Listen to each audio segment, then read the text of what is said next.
Hello again, I'm John Terzak, and this is the individual version of the seafood pate and croute, or the salmon and croute dish, whatever you want to call it. I'm going to start by rolling out some of this store-bought puff pastry.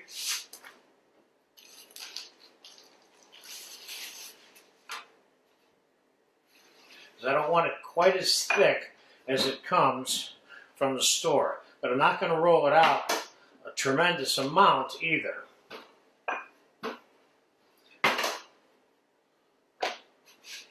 I think that's enough. Now, what I'm going to do is I'm going to take something that's square, and I'm going to make a square out of the dough. Because when it's all said and done, we're going to have a little star to wrap our seafood pate in.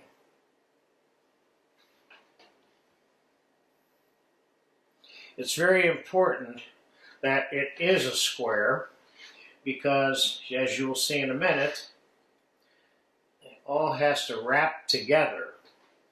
So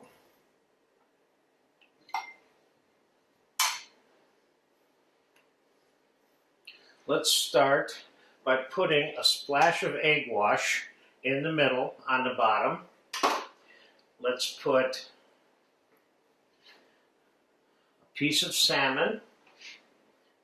Let's put a piece of smoked salmon. Now let's take our mousse of salmon and add a little bit of crayfish, which is slightly cooked, and some shrimp that's raw, and some bay scallops that are raw, and make ourselves a little, what they call a farce, or a paste, if you will, which is what qualifies this as a pate and croute, which means that pate also means, besides many other things, in terms of different preparations, it also means paste wrapped in pastry and baked. So let's put a little bit of this on top of this. I'm going to save the balance of this to make another one after we're done shooting this. Now let's take another small piece of salmon, which I have. These are thin pieces of salmon. Put that over the top. I'm keeping this as a circle here. Then I'm going to put another little piece of smoked salmon on there.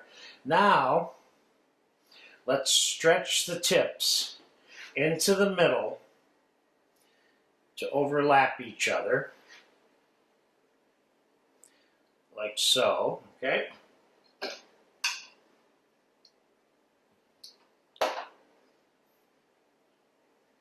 Now you understand the importance of why it needs to be a square. Now we can pinch this together, and what I'm going to do is I'm going to cut a cap for the top out of the puff pastry, and egg wash that, and seal the top together like that. And I'm going to transfer this, put a little bit of flour on here. I'm going to transfer this to the pan that we're going to bake this on. Now I'm going to put this in the refrigerator and get it cold. And I'm going to bring it back out in about 45 minutes to an hour. We're going to egg wash it and we're going to bake it. And I'm going to show you the sequence of the baking temperatures. Then we're going to get it on a plate with some crayfish sauce and a little bit of butter sauce. I'll be back in about an hour. Okay, our little seafood pate and croute's been in the fridge for about an hour. Let's get it egg washed and get it into a 350-degree oven. This, of course, is your normal one egg yolk with 1 tablespoon of cream and 1 tablespoon of cold water mixed together.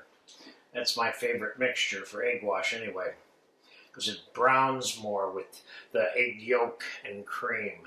All right, so we're going to bake this at 400 for about 20 minutes, give or take. And then we're going to turn it down to 300 or 325 to finish it off. We don't want the mousse getting cooked too fast that's inside of there, okay? So It's in the oven, and I'll be back in about 20 minutes, so we're going to turn it down. It's been baking for 20 minutes, and let's take a quick peek at it before we turn the oven down.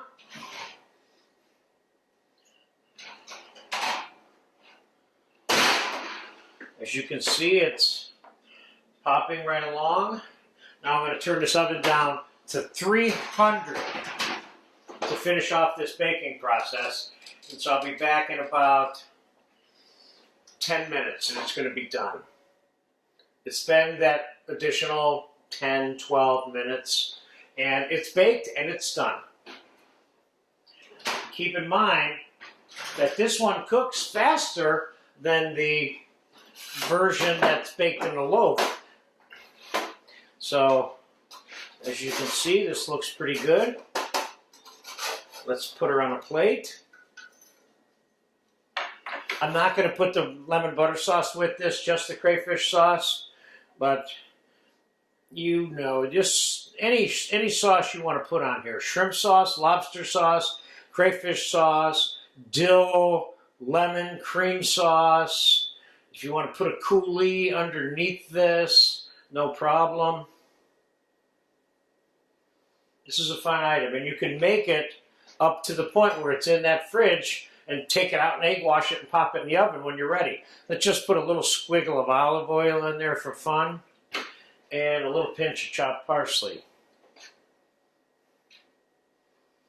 And part of the reason I made this for you today is so that if you are interested in making something like the seafood pate or salmon and croute, like I made in the adjoining video that we have of this item, and that's a loaf and it's bigger. This is an individual version of doing the same thing. So there you have it, the smaller version of the seafood pate and croute with crayfish sauce.